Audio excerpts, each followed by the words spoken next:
Alrighty, folks. Well, it looks like most everyone has seemingly gotten settled, so we're going to go ahead and jump in. My name is Todd Cox, and I have the privilege of serving University of Tennessee, Knoxville as the Director of Student Advocacy and Family Experience. And so it is my honor to get to welcome you all here tonight for Session 2, Financial Wellbeing, to talk all things financial services, financial resources, and financial support that will be available to your student here on Rocky Top.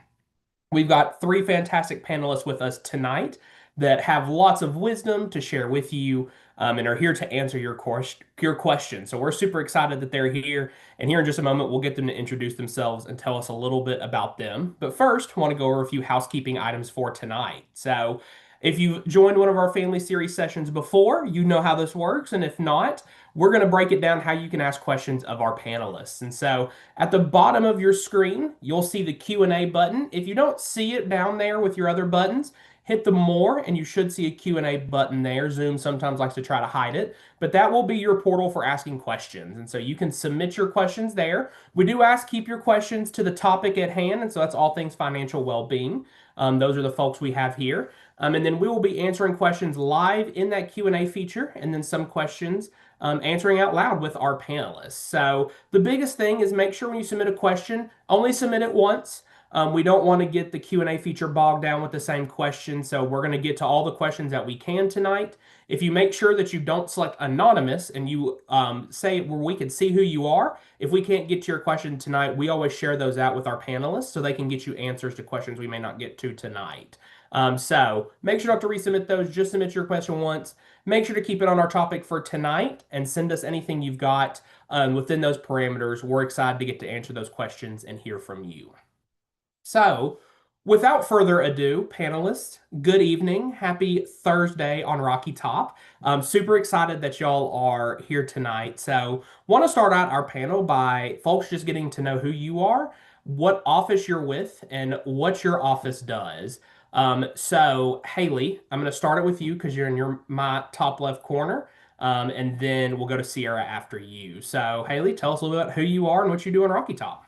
Yeah, good evening, everyone. So, my name is Haley Benowitz, and I serve as our Student Assistant Coordinator at One Stop Student Services. So, One Stop is the frontline customer service for four different offices on campus: the Office of Financial Aid and Scholarships, the University Registrar, the University Bursar, and the Office of Undergraduate Admissions. So, we exist to streamline the student experience. Instead of having your student run around to four different places or place four different phone calls, they can come to us and get help with any of those questions revolving around those four offices. But it's nice to see you all this evening. Good evening, everyone. Thanks for tuning in. My name is Sierra Gazaway. I serve as the director of our Center for Basic Needs on Rocky Top.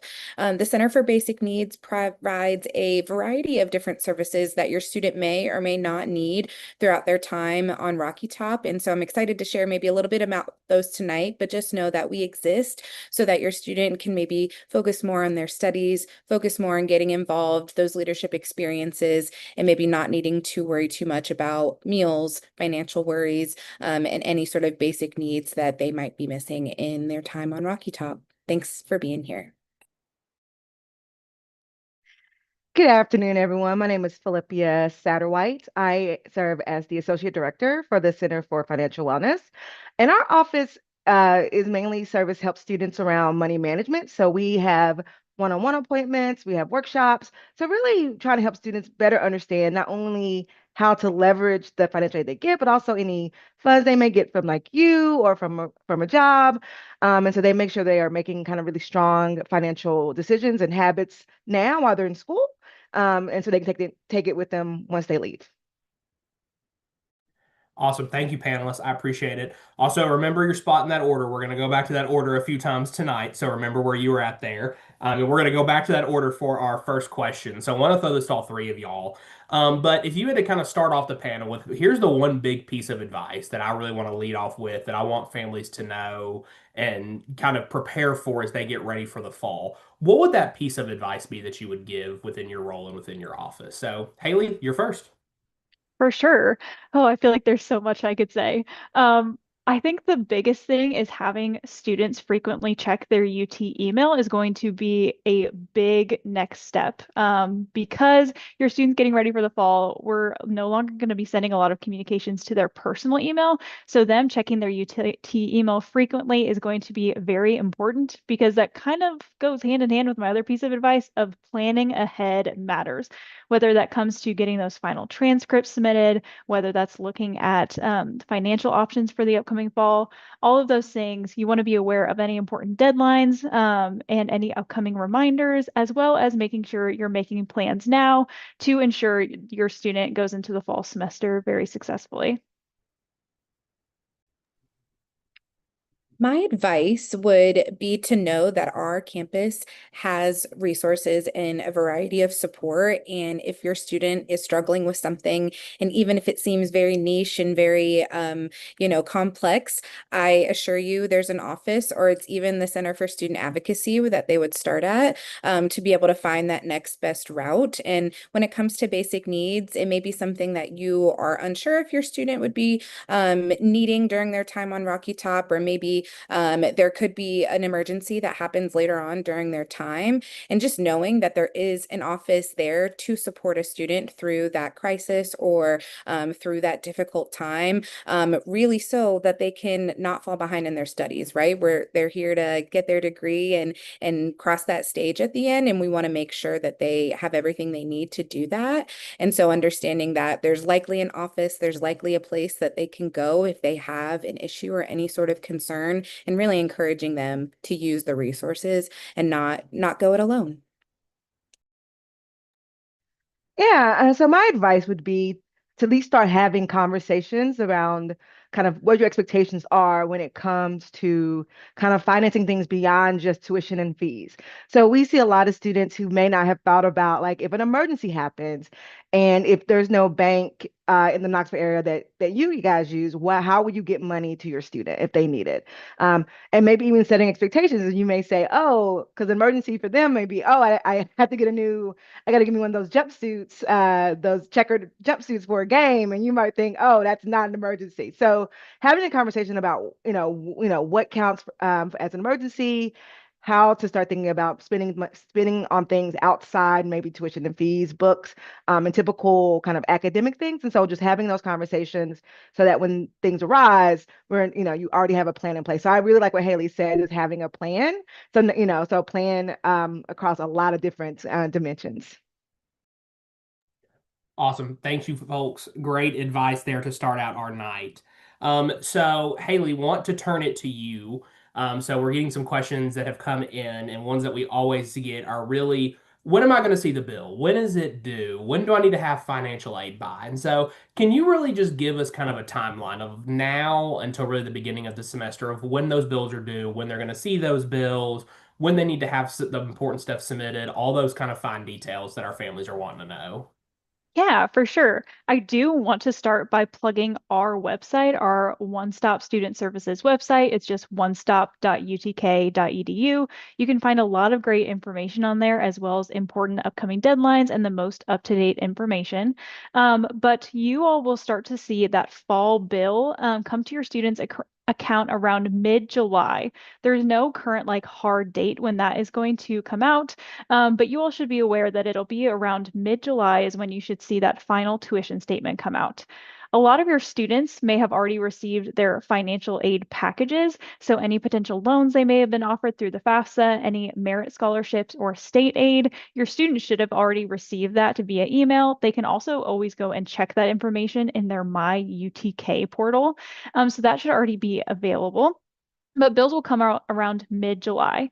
One thing I do want to mention is those bills are going to be loaded directly to the student's account in order for any parents or family members or whoever may be helping pay that bill down. In order for you all to have access to that, you do need to be an authorized user on your student's account. So your student can go in and set that up on their My UTK portal. That way, you all can get reminders about bills, get notified when that becomes available, and look at it when it does become become available. Our current tentative payment due date for the fall semester is slated to be August 7th. I will say that is subject to change, but that is currently the plan, August 7th. So around 7 to 10 days before this fall semester actually starts.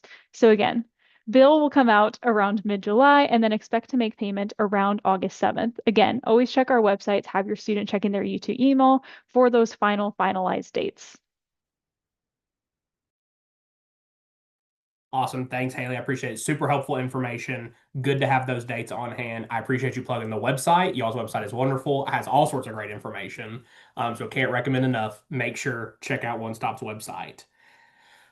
Philippia, I want to ask you a little bit about the programs y'all do, because y'all do some really neat programs. You even do some stuff that's built into first year experience and first year seminar. That was one of my favorite times teaching that class, was y'all's activity. So can you give us a breakdown, especially for our incoming first year students? What are some of those programs, some of those initiatives, some of those ways they can really get in touch with your office and involved in your programming, especially during that first year and that transition?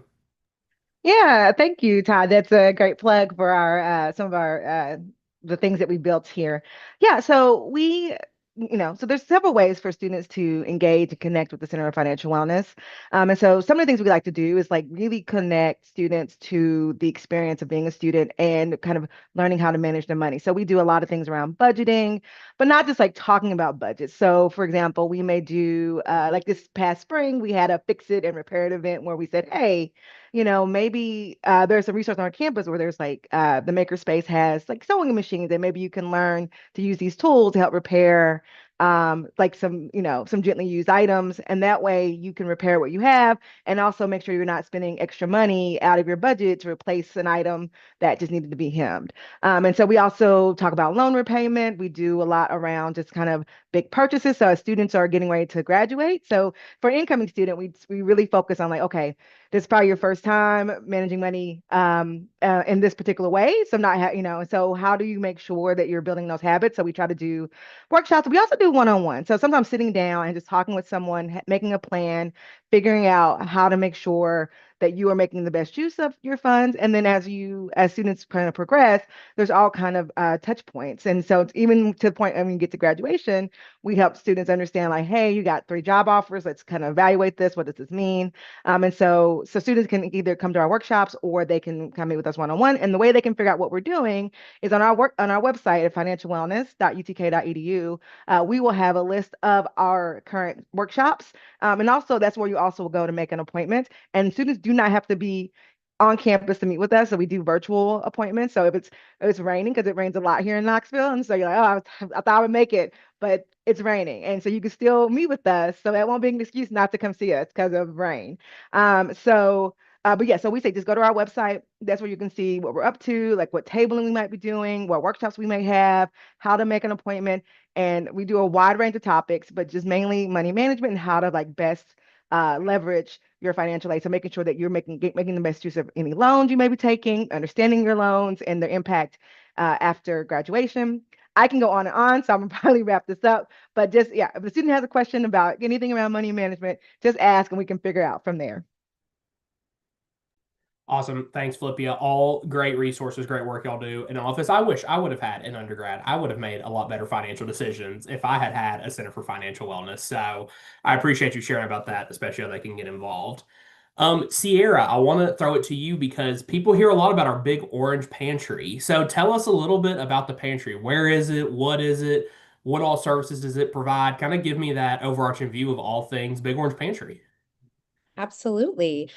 So our Big Orange Pantry is the food pantry that we have open to students, faculty, and staff on campus. It is located right now in our student union, which is a very hoppin' and exciting place, and so pretty easy to find on the 3rd floor there. Our schedule changes semester to semester, mainly based on need. So obviously over the summer, they're going to be a little bit less hours, but we're still open every weekday, Monday through Friday, 12 to 4 in the summer. And then in the school year, typically a 10 to 6 situation with even some weekend options as well, because we know students are involved in work and maybe can only shop on the weekend. And so this is a great space for students to get some supplemental food if they need food for their dorm room or back home if they're living on campus. We do have more than just canned goods. You'll find fresh produce there, snack items, meat, dairy, all of that good stuff. It's also co-located with our Smokies Closet. And so Smokies Closet has mainly, business and professional clothing, along with some essential items like warm clothing and pants and things like that. But if your student has a job interview and maybe they forgot to pack that blazer or that nice shirt, then send them over to Smokies Closet or the Big Orange Pantry, same place, and they can get an item. All of the things that I've just mentioned are completely free to students. And so they really just check in with that student ID, but they're able to access any of the resources available once they are in the space. They also don't have to maybe apply. They can come every day throughout the week if they want. We have students working in that space, and so it's a good time to, get to know other students, maybe see how you can get involved as well, because it's a space where students can work or volunteer if they're interested in getting involved. The Big Orange Pantry is probably our largest and more, outside facing resource. We have some others that I'd be happy to share about later on, but things like scholarships. So sophomore year, if you're looking for some additional support, we've got scholarships. We've got other resources to get students maybe back home during breaks and different things like that. Other folks have mentioned their website, so I will as well, basicneeds.utk.edu. You can learn more about some of those smaller programs that we have throughout the year. Awesome. Thanks, Sierra. Definitely going to be throwing it back to you later because it looks like we're starting to have some questions coming about some of those scholarships and pieces. So definitely going to be taking you up on that. But want to throw it back to Haley now. We are getting some questions about 529 accounts. We know a lot of folks have those and utilize those to help with their students' tuition and bills. So will you break down 529 accounts for us a little bit more? What are the dates they need to know? Where do they need to send stuff to? All those important things that folks need to know. Yeah, good question. So when it comes to 529 accounts, it's going to vary from each separate one because each 529 provider likes to do things a little bit differently. So my best piece of advice is to first and foremost contact your 529 provider and figure out how exactly that bill is going to be paid. Again, because each of them is going to do it a little bit differently. So when it comes to receiving the funds, those are things that we're more than happy to do. But when it comes to how exactly your 529 specifically is going to send those funds, that's going to be up to them. So again, going back to that planning ahead and planning early, get in touch with them. And as soon as that bill becomes available around mid-July, that's when you're going to start wanting to initiate those funds. It can take a little bit of time for those funds to get here. A lot of 529s do send a physical check to us. And so that's dependent on the mail system and whatnot. So the sooner you can get that in, the better. So again, start planning now, figure out how exactly you're going to get that payment sent. And then once that bill becomes available, contact your 529 provider and start that process as early as you can, just to ensure payment gets here by that payment due date to ensure that smooth transition into the fall. So again, long story short, it depends, but plan early, get in contact with us if you need additional help. Thanks, Haley. I appreciate that information. Super helpful. Philippi, I want to throw it back to you now. It feels like when you turn 18, you start getting a lot more mail, and some of that mail is always credit cards that somehow seem to find you, and people sometimes fall into those. And so tell us a little bit about what advice you have for families about helping students navigate. Now they're getting these offers for credit cards and loans and all of these pieces, programs they can do to learn more about those from your office, but also just advice you would have for helping students build credit when this might be the first time they ever have credit, is when they start college. So just not mail, right? So they're also when they're on their social media accounts, there will be advertisements for all types of credit cards, especially ones that are kind of geared towards students. And so some of my advice is that I think that students should be very mindful of using credit. Now, credit is going to be an important piece when trying to take on, if they have to say they're planning on going to grad school and they want to take out a student loan to help pay for that, then having credit will help them be able to finance a better kind of a better interest rate on a student loan, or if they want to buy a car once they get out of college. So credit card can help them really establish credit. But what we generally tell students is that so if you have a budget and you can set like a specific dollar amount. So say maybe you want to use your credit card because maybe there's some bonuses around grocery shopping, some a grocery store. And so you say, okay, I want to spend, X amount every month on groceries, you work it into your budget, and then you can use your credit card knowing that you have the money set aside to then pay on that credit card. So because the real issue with credit cards happens when you are not able to keep up with the payments, or the payments the payments go beyond what you can easily pay off in 1 or 2 cycles. We try to get still people like pay it off as much as you can. That way you can avoid interest. So on that credit. So one thing would be to like, hey, create the budget, know how much you have allotted to a certain thing. And then if there's points or benefits for using, shopping in a certain location, as long as you have money set aside to pay that credit card off, then that can be a really good way of really practicing money management, because that at the end of the day is going to be also very important, is the habits that you build around money. So if you're able to like, say it's $150, if you're able to pay that off and do that comfortably, then it makes it a lot easier when you are taking on larger purchases. And then you tie that to your budget, then you're able to also manage other pieces. So when things change, as you build up emergency funds, all those things will kind of interconnect with each other. And I would say, and we do a lot, and if a student wants to talk to someone, they're not sure, they're not clear, we definitely have a lot of conversations and presentations about credit building, how to like think about credit, what to look for in credit cards, and how to make sure that you are leveraging in the best way. So again, look at our website or make an appointment to kind of discuss that. Awesome. Thanks, Flippia. All great advice there, especially. I appreciate you naming how they can use credit to their advantage and really prepare their future. So thank you for sharing about that. Sierra, I want to go back to what you talked about a little bit before and really kind of still focusing on financials. Tell us about things like the Basic Needs Emergency Fund, the scholarships you all give out. Some folks may have heard about, oh, well, there's this meal plan scholarship or something that happens there. Can you tell me just a little bit more about those programs that are within the Center for Basic Needs? Absolutely. I'll start by saying that anything that I am about to mention can be accessed through the same form that is on our website. And so as you maybe click around, or if you visit the Center for Basic Needs, there will be a button to sign up and things like that. It all links back to the same form. So it's helpful that you can go to one place or just connect with us once your student is on campus. But if you're looking at sophomore year and maybe needing some additional support with that bill, we do offer the Big Orange Meal Plan Scholarship. This is application based, and so we provide information to students about when to apply, when the application opens, and we provide anywhere from a full meal plan coverage to maybe just some additional dining dollars.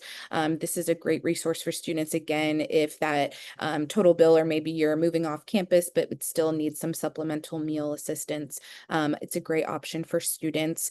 We also have an emergency fund that Todd mentioned. And so as I spoke about earlier, life happens. I think we all have maybe experienced it some way, shape, or form. And I feel like definitely happens in college when you're just trying to figure it out, right? And so some students, I think a good example is like that random car thing when you thought life was good, and then you go to the mechanic and they're like, yeah, you owe us $500. And so things like that happen to students. And if they are at risk of, not being able to access their education, continue education, not make it to class, not make it to the job that pays for them to, stay in their residence hall and all of the things. This emergency fund, again, application based with that form online, but you are able to connect with a staff member, meet with them one-on-one, talk about, what is the situation, maybe how much emergency funding you might need. And then we work with the student, and then also One Stop and financial aid to get that money loaded onto the student's account. And so again, we know life happens, and especially when things can really pause a student from being successful in classes, continuing school, we want to see if we can support those situations. And then there's even more smaller scale supports like additional meal swipes, right? And so this is a way for a student to give back if they realize they have some extra guest meal swipes that aren't going to get used. They can donate those, which is awesome. And then a student maybe who's running out of meal swipes or could really use some additional times in the dining hall can get some of those guest meal swipes added on to their dining plan. And then they're able to go with their friends to the dining hall, get fueled up for whatever they need. And so those are some of those options. I think it's also really good to mention that, meeting with us, we have a consultation-based program as well. And so if you meet one-on-one, there could be some additional resources that maybe aren't as public or, you can't find on the website, but that we're still able to connect you to. And so we know that things can be specific and sometimes you have a rarely, unique situation, and we want to give that unique support as well, and get you connected in the community to somewhere else on campus. Maybe your student doesn't know about Philippia and her team, right? And they really just need help budgeting. And that consultation can really help them get connected to the resources, not only on campus, but also within the community. Thanks, Sierra. I appreciate you sharing about all the great programs that your area is doing and the tremendous impact it is making. So thank you for sharing about those. Haley, want to throw it back to you. So we're getting a lot of questions about scholarships. So namely, when can folks expect scholarships to be posted, as well as if they have an external scholarship from a civic organization or a faith-based organization, whatever it might be, what process should they go through to make sure that those get added to their student's account before the semester starts? Great questions. So, a lot of scholarships, whether that's through the university, like merit-based aid, maybe your student got the volunteer scholarship or the orange and white scholarship, those should already be showing on the student's accounts. Those should be showing in the student's financial aid package. Again, they can always review that on their My UTK account. Different state aids, maybe you are an in-state student and you qualify for the Hope Scholarship. Again, things like that should already be appearing on the account and should be set to process for the fall semester. If you do have a student and you're like, hey, I think they might qualify for this, or this isn't showing on the account, that is one of those scenarios where you reach out to us and be like, hey, can you just double check some things? Is there something we're missing? We're always more than happy to look into it. So a lot of university and state scholarships specifically should already be on the student's account. However, if your student does have those external scholarships from different sources, those can be sent directly to our Office of the Bursar. And so we always recommend, maybe they had like an award ceremony last month, they got some money from it, you have those checks laying around, go ahead and start sending those to us now. So we're able to have ample time to start processing those. We typically say once we actually receive that check in the mail, it can take up to 2 weeks to process. So do allow a little bit of time for that to actually reflect on the student's account. But again, the sooner the better when it comes to sending those in. What I can also do is we can also list the address for the Office of the Bursar here. It is found on our website as well. But just make sure somewhere on those external scholarship checks as well, the student's name is on there as well as their ID number, just so we're sending the money to the right place at the end of the day. Awesome. Thanks, Haley. I appreciate it. Also, want to double down on making sure to put that ID number.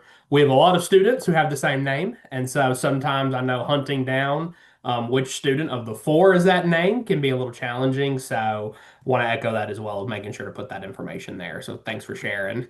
Flippy, I want to turn it over to you for a little bit more advice. And so, want to rely on your really professional experience and kind of get your breakdown for us. What's the most kind of common barriers or concerns or like kind of hard times you see first year students especially hit when they're thinking about budgeting, they're thinking about money, they're thinking about finances?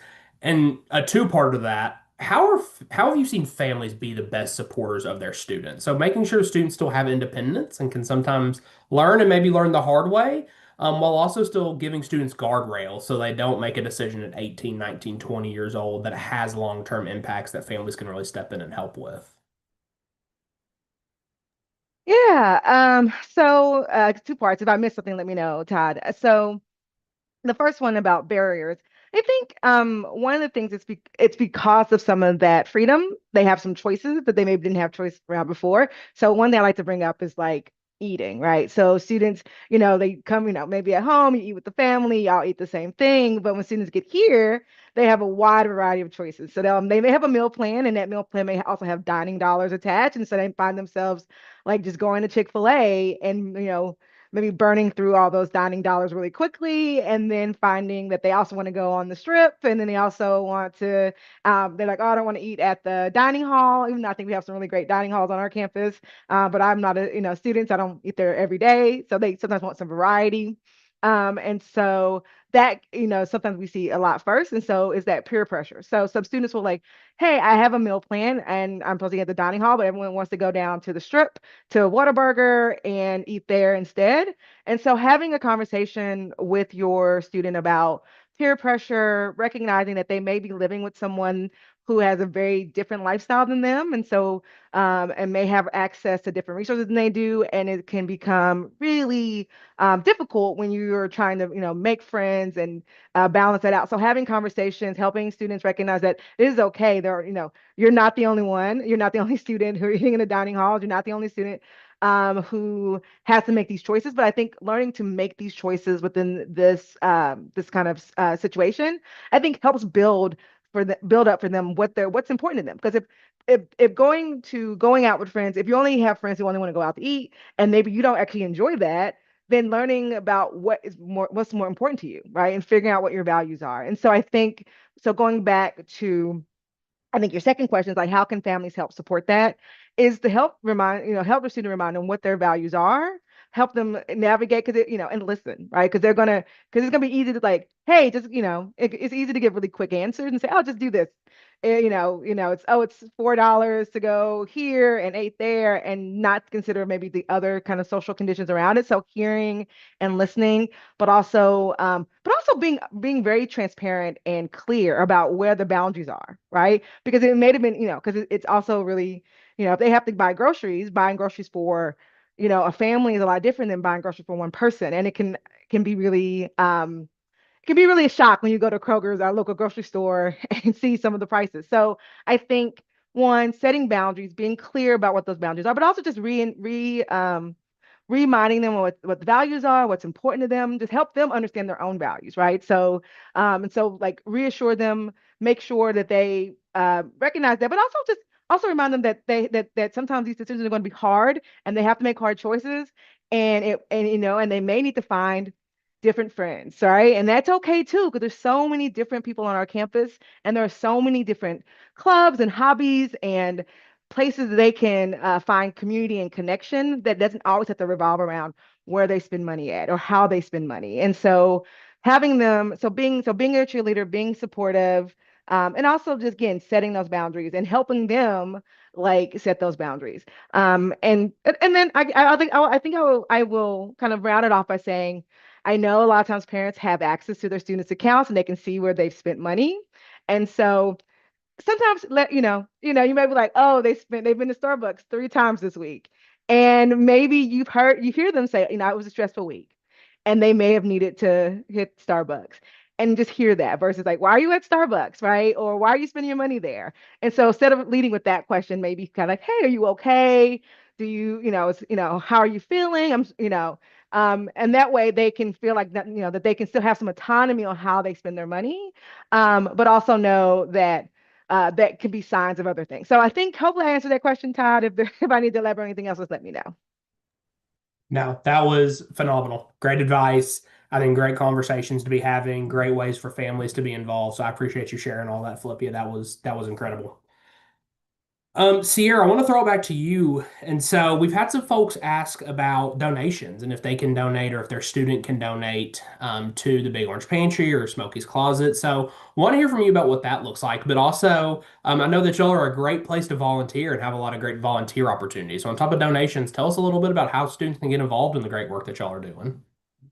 Absolutely. You can definitely donate to the Big Orange Pantry. We are actually primarily run by donations and donated funds. And so we really rely on the support from not only active students, but alumni, community members, faculty, and staff. And so really anything, we will take anything I say with like asterisks next to it, right? So please don't give us your expired food at the end of the year. You're not going to eat it, and we're also not going to put it out because it's expired, right? And then maybe things that are already opened and stuff like that. If it's individually packaged, we would love to have it, especially if it's shelf stable and it's going to stick around for a while and we can kind of keep it on the shelves. Clothing as well. I think it's we always share the funny story that a lot of alumni will donate, you know, their suits and everything, and sometimes a 65-year-old retired man is not wearing the same size suit as a 19-year-old man, and the sizing is maybe not lining up. And so if there are some clothes that your students have that they're not wearing anymore that they would like to donate, we will take it. The last thing I'll mention about donations is that if you are a big sports fan, you like competition and all the things, there's a annual time of donations where it's really important to maybe get involved. It's during the SEC food fight. And so we compete against the other SEC schools, you know, Georgia, Mizzou, all the things, to see who can raise the most points, aka donations, for their food pantry. It's a great way to get involved, but at the end of the day, all we're doing is supporting students. And so tune in March, April time, and you can kind of get involved in the action there, see it on social media. Last but not least, volunteering. Students may be really interested in service when they come to UT. It's one of our core tenets and values here with, you know, the torchbearer and everything. But also there could be requirements for class, for involvement, internships, and different things. And so the Big Orange Pantry is a great place to volunteer. One, because it's on campus. And so you don't necessarily have to drive or find transportation to a community organization. You just come right to the student union. You're also directly impacting students and your fellow peers, right? And so you're able to help them check out, help them look at some clothes and see what looks best and kind of build that community, that peer-to-peer relationship while you're also engaging in service. There's some extra, maybe special times that we might have, you know, more volunteer shifts and things like that. And so you may hear more about Serve UTK. It's a platform. I know you're probably overwhelmed with links and things like that, but your students will hear about it. Encourage them to check it out. We post our shifts there. It's also a great way to maybe find a passion. So a lot of people who volunteer end up being a part of our volunteer cohort, which are regular volunteers. And then maybe they turn into our student directors and they're, you know, paid employees of the Center for Basic Needs. And so it's a great pipeline of involvement if maybe you're not needing the resources, or you are, but you also want to be involved in supporting students in that journey. Awesome. Thanks, Sierra. I appreciate you sharing about those. All great times, especially SEC food fight. We always like to prove how UT's the best in the SEC. And so definitely We have appreciate you won bringing 2 years in a row. back-to-back champions. Not to gloat or anything, you know, it's just the facts. But appreciate you sharing all of that. Haley, want to throw it back to you again. We're having a lot of questions come in about payment plans. I've been seeing you've answered some of those, but can you give us the rundown on how payment plans work, when they should have these set up? Is there interest on payment plans? Kind of the overarching details families should know about those payment plans. For sure. So when it comes to paying that fall tuition bill, a lot of questions like, do we have to pay it all at once? Although you are more than welcome to, the university also does offer a deferred payment plan option. So that includes paying 50% of the tuition, what you see on the bill, along with a $30 enrollment fee. So it'll be paying that 50% as well as that $30 enrollment fee to enroll in the plan. And then the remaining 2 installments are going to be due at the end of September and the end of October. So it kind of breaks that bill into 3 separate parts. The student can enroll in this. If you're an authorized user, you can help your student enroll in this as well. We do recommend that you do enroll by that payment due date, just so when that payment due date rolls around, we're able to look at your student's account and say like, well, you haven't paid your full tuition, but you are enrolled in this payment plan. So again, that will be available shortly after those bills become available around mid-July. But that is an option that we do offer to students and families who may not be wanting to pay that tuition completely all up front. So always recommend looking into that if you are interested in pursuing that option. Awesome. Thanks, Haley. I appreciate the information. Philippia, I want to throw it back to you. And so, you've hit on this a little bit, but want to hear about how can students who might be interested in investing or they might be interested in long-term planning, what are some of those programs and ways that your department can really work with students who are really thinking about the future or that families want them to start thinking about the future and kind of starting that work earlier rather than later? I will start by answering this question by saying we're not allowed to give any type of investment advice. So we just want to be, very transparent about that.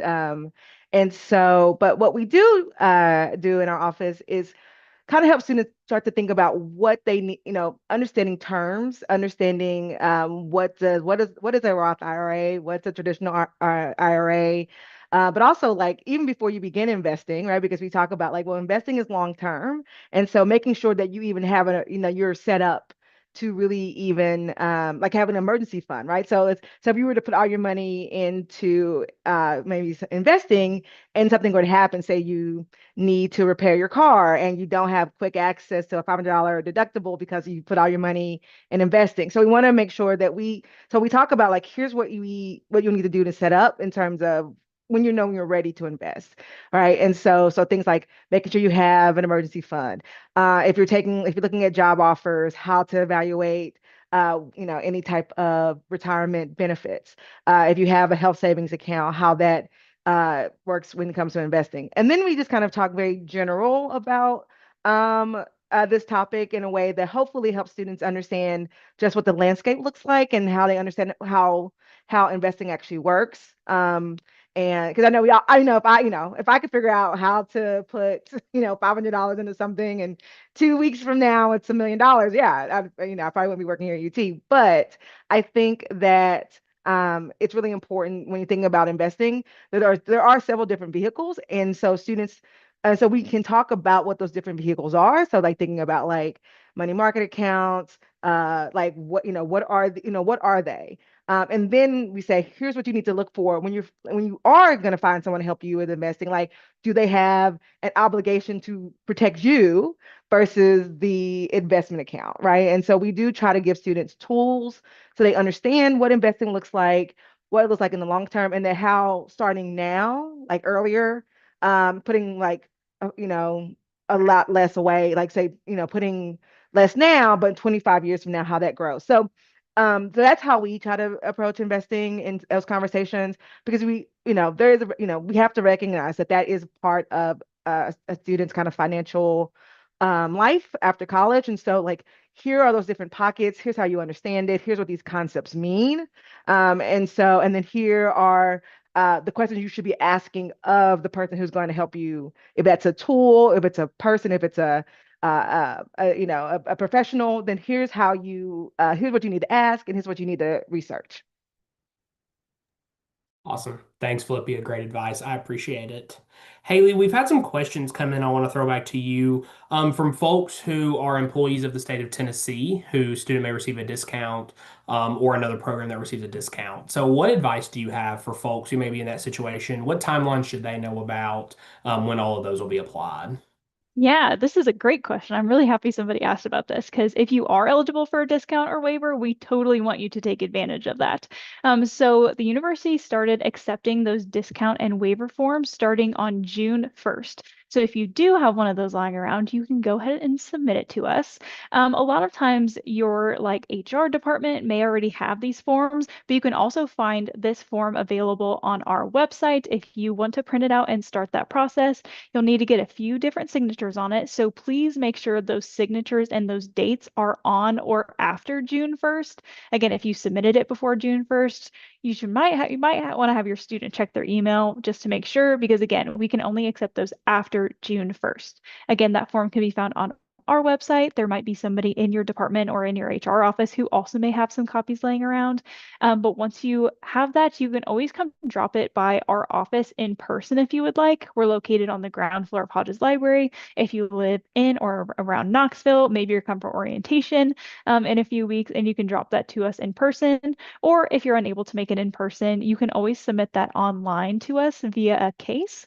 When you go to our website, there'll be a big contact us button. You can fill out a form with with a little bit about the student information. And then at the end, there'll be a spot to attach any documents. So you can scan that completed form and send it right over to us, and we'll send it to the bursar's office for processing. Again, the sooner the better with any of these things, just so we can ensure we get that processed in time for that fall statement to come due. Awesome. Thanks, Haley. Before I let you go, want to get you to follow up on one part from a previous question. Can you remind us again, payment plans? When is that first payment due? Great question. So that first payment, that 50%, will be due when you enroll in the plan. So if you get that statement around mid-July and you're like ready to go by July 31st, you can enroll in that payment plan then. Again, we just advise that you do enroll that and that by that payment due date. Again, that tentative payment due date for the fall semester is August 7th. Look for any communication if that changes. I do also remember a different part of the question that I don't think I answered when it comes to any interest on the deferred payment plan. No, there is not. It's just that $30 enrollment fee. And that deferred payment plan is per semester. So if you enroll in a deferred payment plan for the fall semester, great. If you want to do it again for the spring, you will have to re-enroll in a deferred payment plan specifically for the spring semester, along with that $30 payment. So hopefully that clears up a few different questions. But if not, send them in the chat. No, that's perfect. That's exactly what we needed. And you gave a bonus question, so extra credit, Haley. So thank you for that. I Yes. appreciate it. Sierra, I hear we have this program called UT to West Tennessee. It sounds pretty cool. Can you tell me a little bit about what that program is and how students can participate in that? Absolutely. So UT to West Tennessee is exactly what it sounds like. We have a shuttle service that brings students from campus to the cities of Nashville, Jackson, and Memphis. We have locations that we meet at, and we take students home during the breaks of Thanksgiving break, winter break, and spring break. This is a shuttle service to and a shuttle service back. If your student maybe only needs a ride there, but they have their ride back or vice versa, they can still sign up. We have signups that we post, on our socials, on our website, but it is like application based because we only have a certain number of seats. Now it's getting very popular, so we've added buses for the past few years or a few trips, and now there's literally 4 charter buses that leave UT's campus and go to the cities that I mentioned. You can find information about like dates, when they're coming, and all of that good stuff on our website. We keep those updated so if especially around finals, if your student wants a ride back, but they need to look at their final schedule for what's going on, then make sure you are checking all the dates. We keep those updated on the website. I also really like this program because it warms my heart knowing that these students are kind of riding together like a little field trip back to, their hometown for breaks. And, we give them some snacks. It's kind of like a nice little thing. Some of them tell me, no, I pass out the whole time. I do this so I can just, sleep all the way to Memphis. But it's a great community bonding experience for students as well. Awesome. Thanks for sharing about Sierra. A wonderful program. I know all of us that go out there. Todd, sorry to interrupt. I do want to mention, because I saw it in the chat, there is a fee. So it's $55 round trip. And so I did want to mention that although we wish it could be completely free, it does have a small fee associated with it. Awesome. Thanks for adding that, Sierra. Love that you mentioned the community because we always hear stories about that. I know many of us go out there before to get to greet students, and we have a blast just getting to send them on their way. So definitely a great opportunity. Encourage families to take part in that. Haley, I wanted to throw it back to you to talk about continuing student scholarships. I know they're getting ready for the first year, but we know they're thinking about more long-term financial aid. So can you just break down what the scholarship process would look like and what financial aid opportunities open up for students in year 2 and beyond? Great question. So as your student continues here at UTK, we do what have what is called the Continuing and Undergraduate and Transfer Student Scholarship Application, which is a whole mouthful. But anyone who transfers into the university, as well as students continuing, so as your student continues from their freshman year into their sophomore year, they're able to fill out this scholarship form. This scholarship form becomes available around early January and is typically due March 1st. They'll get plenty of communication about it to their email, but do just know around January is when they can be on the lookout for that. But it's basically a big, long scholarship application that puts your student's name in the running for a ton of different scholarships, whether that's donors, different departmental ones that the student may not even be aware of. So again, they fill out this big, long application instead of like 200 separate scholarship applications. So that is a really great resource that we offer for students continuing at the university. We always recommend that they fill that out every year because you never know what may happen. Again, that'll be made available around early January and due typically the very beginning of March. So again, the importance of checking your UT email, students, and staying diligent on all of those sorts of communications. Awesome. Thanks, Haley. I appreciate you sharing about that. Great information. Great things for families starting to have. Doubling down to there are literally hundreds of scholarships it makes it eligible for. So definitely recommend that. Philippia, a similar question, but wanted to throw it to you. So what advice do you have for families helping their student as they may be looking for scholarships for year two and beyond? And what some of those external funding sources that are still open and available and great resources for folks to look into as they're navigating their college journey? Yeah, so there in terms of external scholarships, we actually at our in our office, and if you were to make an appointment or you reach out to us, we can send you a list of kind of scholarship portals that we have looked at and we think are really great and are reliable and trustworthy. And so we just encourage students to to continue looking, but also like to check in within their own networks, right? So if they're involved in any particular community organizations, faith organizations, academic, sports, just extracurricular. Students who or of their jobs, sometimes like their jobs will offer scholarships. So they work, somebody was telling me they worked at AMC and they were able to get a scholarship through AMC, the movie theater. And so we just tell students to keep looking. And so as they are moving, like right now, it's really students are like, oh yeah, I'm thinking about scholarships. I'm incoming freshman. I'm thinking about it, but they should continue that same way through the rest of their time here. So their sophomore years, around the same time as they move into the next year, they can still apply for kind of scholarships that are outside UT. And what we do say, we tell them some advice we give is like, hey, you can treat it like a job, right? So you say, I'm gonna spend, 10 hours a week or 15 hours a month looking for scholarships. And that could be divided into two parts. You can say, hey, I'm gonna make a list of scholarships that I'm gonna apply for. And then I'm going to like have my statements available. And it's one thing that I try to like tell people that we have a writing center on our campus, and they will help you with any writing activity, including scholarship writing. So I say, hey, create like a couple of templates because a lot of times scholarships ask a lot of the same types of questions. And so if you kind of have this template where you just have to change a few things and then submit that, and so you can say, hey, okay, 15 hours a month, I'm going to spend that time researching and applying for scholarships, and just know kind of like the same window of time, dealing in the summer, like usually summer into fall usually is a big time for scholarships. And so just to make those applications. But again, it can be all year round because there's so many donors, so many scholarships to look for. So that would be my advice. I feel like you had another question and I may have forgotten it. But if you do want access to that scholarship list, just email us at financialwellness@utk.edu and we'll be happy to send that along. And then we also sometimes we even just, if students just like, hey, I just need a supportive hand to help. We won't write your application for you, but if you like, hey, what do you think about this? What do you think about that? If you have, so, because sometimes you'll see a scholarship, they may ask you for like your bank account information, social security number, and we say, No, you don't want to give like routing numbers. You don't want to give social security numbers, any personal information. So if a student is not sure if something sounds too good to be true and they want to check with us, we can definitely help them do some research and vet to make sure it is a legitimate scholarship.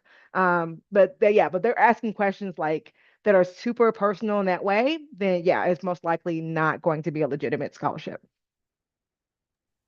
Awesome. Thanks, Olivia. Great advice for folks to be considering. I appreciate it. Haley, want to throw back to you. We've had a lot of questions coming in the chat about the processing fee. So, is the processing fee only for debit card? Like, do they avoid that with check or cash? Um, and any other details with that processing fee, that would be super helpful. Great question. So there are a few different ways that you can make that payment. The one that we always recommend is e-checks. So there is no convenience fee associated with that. That'll include linking your bank account directly to it and pulling the funds straight from there. Again, those are e-checks. There are no convenience fees attached to that. When it comes to paying that bill with a credit or debit card, there is a 2.95% service fee, which can stack up pretty quickly. So if you do plan on paying that way, just do be aware of that there will also be that charge on the account as well.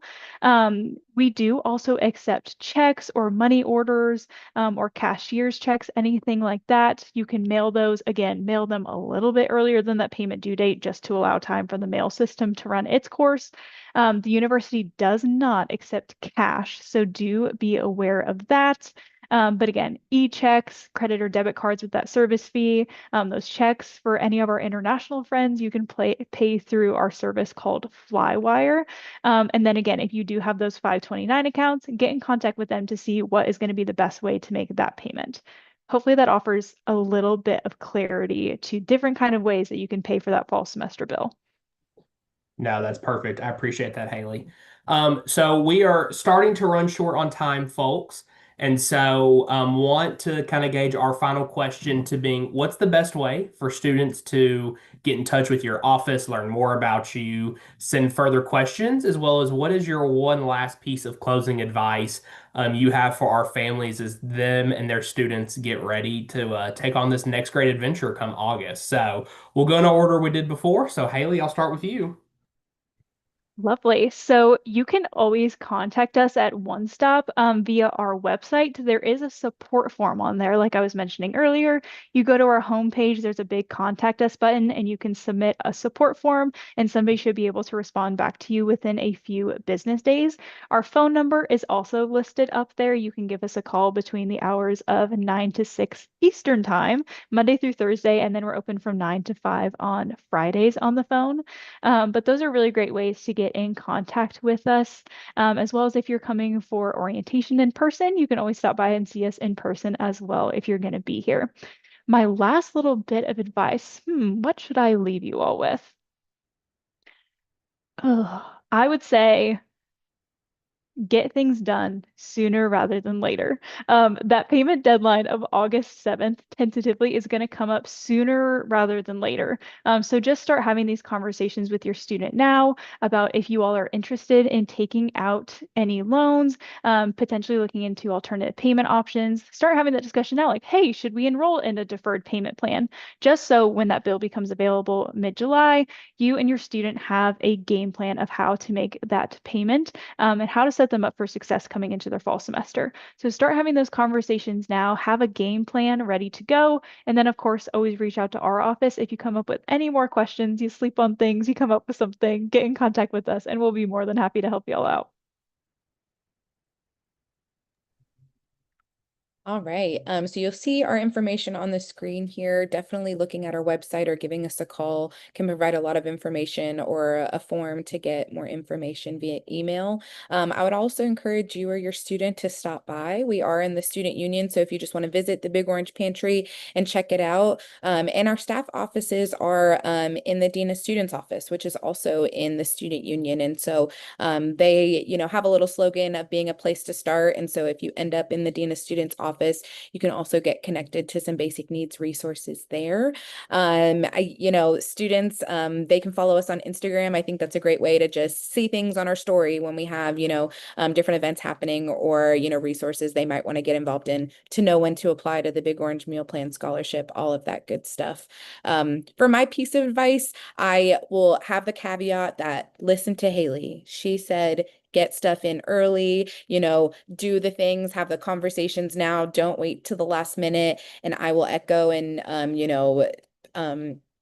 retweet that all night long. And then I'll say, once you're in it, you've done all the things that you need to do, your student is here. I would just remind you that, the first year doesn't need to be perfect. Your student doesn't need to do everything right and join all the things. And it doesn't have to be perfect. And I think very rarely that first year is the best year, it just gets better from there. And so just encouraging them, Philippa had a great, comment about having the conversation and just, seeing what their values are. I think those are the best ways you can support your student as they tackle this really big transition, but really exciting time in their life.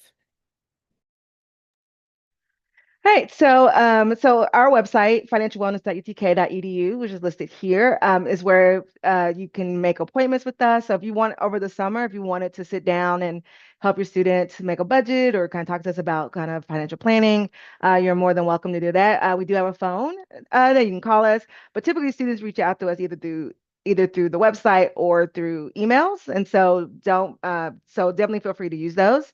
And so I guess my bit of advice would be, and I feel like Sierra and Haley have all the good things. I would just add to that, because I think those are all great things, is to borrow what you need, only what you need, and then build a budget together, right? Sit down and build your budget together so that students can really understand the real cost of their choices, like what the trade-offs are. And then I would just add, like, I really love what Sierra said, is that they're probably going to make financial mistakes. It's just probably going to happen, and make those like learning moments, help them grow because it just happens. We all make them. We all make those kind of mistakes, and so help them kind of learn from those mistakes and grow from them. Great advice, folks. Panelists, thank you all so much for joining us tonight. I appreciate your stories and your wisdom, and all of the great things that you have shared with us. So thank you so much for taking some time out of your Thursday night to be with us. Families, we are super glad that you decided to join us tonight, and we appreciate you taking some time out of your Thursday to be here with us. We highly encourage you reach out to these folks if you've got questions, you want to connect with them. If you'll be joining us for a Vol 103 on campus or just coming by to visit Knoxville before moving, be sure to come see them and reach out. A few other kind of housekeeping items as we get ready to adjourn. One is we have a survey and you'll get a link to this. Make sure you complete that survey for us. That just helps us to make sure that we're providing the best possible experience we can for you. If your student hasn't already, make sure they complete that online orientation. They would receive those modules from our first year experience folks. Make sure they do those. A lot of great information about the departments here tonight and many others across campus. Make sure that you've joined the Family Association. This is free to join and get you access to all sorts of events, resources, and other great things that you get as a family member here on Rocky Top. And then lastly, we do have student summer send-offs. These are done through our Office of Alumni and Advancement. These are ways to meet other Vol families and have a little celebration as your student gets ready to take off. And so you can find those in that link there on the screen, as well as it looks like they're getting dropped in the chat now, or just Google UTK Summer Send-Offs and you will find those.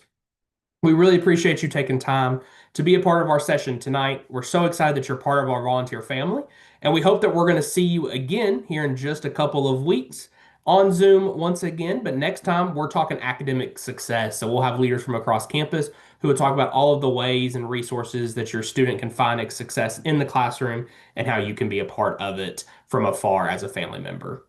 We appreciate you all so much for taking time. We hope you have a great rest of your Thursday. Enjoy it. Have a great weekend. And as always, go Vols.